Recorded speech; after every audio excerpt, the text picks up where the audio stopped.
তাদের ম্যানিফেস্টো ছিল, সেই সব ম্যানিফেস্টোতে যেই কথাগুলি জনগণকে বলা হয়েছিল সেই কথার মতে আজ অবধি আমরা একটা পয়েন্টকেও তারা পূরণ করতে পারে নাই। কি কি পয়েন্ট ছিল?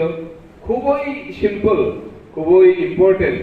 যেটা ওরা বলেছিল, আমাদের সিমনা এলাকায় 5টি চা বাগান আছে, চা বাগানে যারা কাজ করেন তাদের মজুরি বাড়িয়ে দেওয়া হবে, রেগার শ্রমিকদের মজুরি বাড়িয়ে 340 টাকা করা হবে,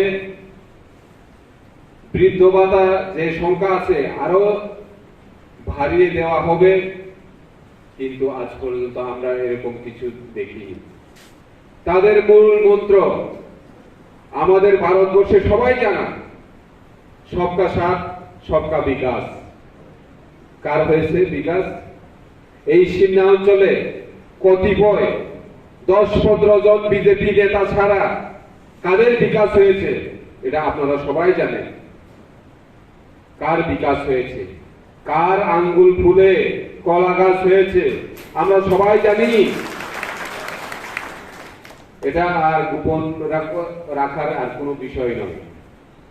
তথাপি আজকে আমরা যারা সিমনাবাসী, আমরা খোলা মনে খোলা চোখে আমরা দেখতে পারি যে সিমনা এলাকায় কিভাবে শান্তি প্রিয় মানুষরা, আমরা সবাই যারা টিপামথা, TWF, TCF, YTF, যারা বুবাগ্রান ওয়ারিয়র কিভাবে আমাদের এলাকাটাকে শান্তিভাবে রেখেছে এটা সবাই জানে। আমাদের অরুণদা, আমার অনেক সিনিয়র, অরুণদা যখন ক্লাস 12-এ পড়তেন তখন আমরা ক্লাস 6-এ পড়তাম, তখন থেকেই ওনাদের সঙ্গে পরিচিত এবং এখনো পরিচিত আপনাদের সঙ্গে, এবং আগামী দিনেও আপনাদের সঙ্গেই কাজ করে যাব। অনেকে মনে করেন, অনেকে অনেক কিছু কথা বলেন। ইলেকশনের আগে, নির্বাচনের আগে অনেক কথা বলা হয়েছিল যে কৃষকেন্দ্র দেববর্মা MLA হলে আমাদের বাঙালিদেরকে দেখবে না। মহারাজার পার্টি বাঙালি বিরোধী পার্টি। আমি আমার এই অল্প সময়ের যে অভিজ্ঞতা, সেই অভিজ্ঞতা নিরিখেই বলছি যে আমরা তীব্রমাথা যারা করে, যারা বুবাগ্রার ওয়ারিয়র্স 1946 সালে, 1971 সালে যখন বাংলাদেশে বিভিন্ন বিষয় নিয়ে ওখানে যুদ্ধ লেগেছিল, ওখানে আমাদের হিন্দু ভাইদের, আমাদের বাঙালিদেরকে মারা হয়েছিল, হত্যা করা হয়েছিল, রেপ করা হয়েছিল, তখন ত্রিপুরাতে আশ্রয় নিয়েছিল আমাদের বাঙালি ভাইরা। তখন আমাদের মহারাজা বীর বিক্রম কিশোর মানিক্য এই আমাদের ত্রিপুরাতে থাকার ব্যবস্থা করেছে, এখানে খাবার ব্যবস্থা করেছে, এখানে থেকে পড়াশোনার ব্যবস্থা করেছে, এবং এখানে আমাদের যারা বাঙালি ভাইরা আছে তখন থেকেই আপনারা এখানে আছেন, এবং ওনার থেকে পুরানোরাও আছেন, এবং ওদেরকে এখানে থেকে যে এখানের জল, বায়ু, মাটি, বৃষ্টি সবকিছু ব্যবহার করে আপনারা এখানে আস্তে আস্তে বড় হয়েছেন। অনেকে বৃদ্ধও হয়েছেন, অনেকে স্বর্গতেও চলে গেছেন। তাহলে আপনারা দেখুন, ইতিহাস দেখুন যে আমাদের বুবাগরা কোনোদিন বাঙালি বিরোধী কাজ করেনি আমাদের বন্ধুরা। আমি আপনাদেরকে আজকে এই পঞ্চকোটি হলে দাঁড়িয়ে বলছি, আমরা কোনোদিন কোনো সময় বাঙালি বিরোধী কাজ করিনি, এবং আমাদের গ্রেটার ত্রিপুরার যে দাবি, সেই দাবি কোনো বাঙালি বিরোধী নয়, কোনো ধর্মের বিরুদ্ধে নয়। আমাদের দাবি হচ্ছে আমরা এই ত্রিপুরার ইন্ডিজিনিয়াস লোক, এই ত্রিপুরাবাসী হিসেবে আমরা শুধু আমাদের এই এডিসি এরিয়াটাকে সুরক্ষিত করে আমরা এভাবে কোনো ভারতকে ধ্বংস করা অথবা ভারতকে ভাগ করা নয়। শুধু আমরা চেয়েছি ভারতের সংবিধানে যেহেতু আছে 2 এবং 3 ধারায়, আমরা সেপারেট ভাবে ভারতেই থাকবো এবং আপনাদের সঙ্গেই থাকবো। এখানে তো বাঙালি বিরোধী কোনো কিছুই আমি তো দেখছি না।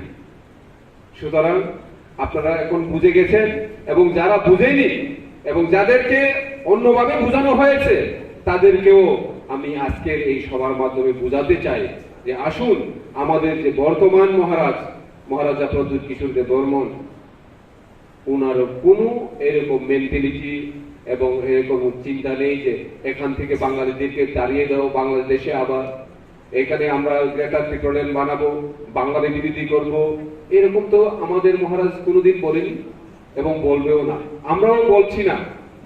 আমরা দেখেছি ছোটবেলা থেকে ঈশানপুরে স্কুলে পড়তাম, দেখেছি অনেক কিছু, যে এখানে আমাদের আমার বন্ধু পঞ্চবটি কাকলামারা সবখানেই আছে, এখনো আছে এবং আগামী দিনেও থাকবে। তাই আমরা চেষ্টা চালিয়ে যাচ্ছি যে এখানে যারা সিমনা কনস্টিটিউয়েন্সির আন্ডারে যারা বিজেপি যে সবকা সাথ সবকা বিকাশ নিয়ে যে মন্ত্র, ওই মন্ত্রকে নিয়ে যারা এখানে তাদের রাজনৈতিক কার্যকলাপ চালাচ্ছে, তাদের যে মতিগতি, তাদের যে আঙ্গুল ফুলে কলা গাছ হয়ে গেছে, তাদেরকে আপনারা চিনতে হবে। এবং আগামী দিনে এই 2024-এ এই 5টা গ্রাম পঞ্চায়েতের নির্বাচন হবে। এই নির্বাচনে আমাদের ত্রিপুরা তথা 5টা প্রধান, এই সিমনা কনস্টিটিউয়েন্সির আন্ডারে 5টা প্রধান হবে। তখন আপনারাই এই 5টি পঞ্চায়েতের প্রধান এবং 5টি পঞ্চায়েতে কিভাবে কাজ করবেন, এখানে দীপুদা আছেন, আমাদের অরুণদা আছেন, আমাদের কাজল আছেন এবং বলো আছেন, আরো অনেক আছেন। সবাই আপনারাই এই পঞ্চায়েতগুলিকে দেখাশোনা করবেন, সেটা আমি বিশ্বাস করি।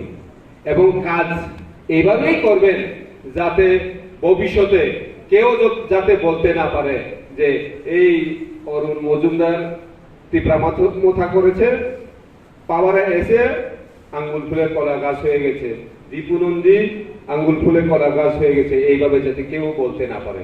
আপনারা সবাই জনগণের জন্য কাজ করুন, জনগণের কি সুবিধা কি অসুবিধা সব সময় আপনারা পাশে থাকবেন, তাহলে জনগণ আপনাদেরকে ভালোবাসবেন।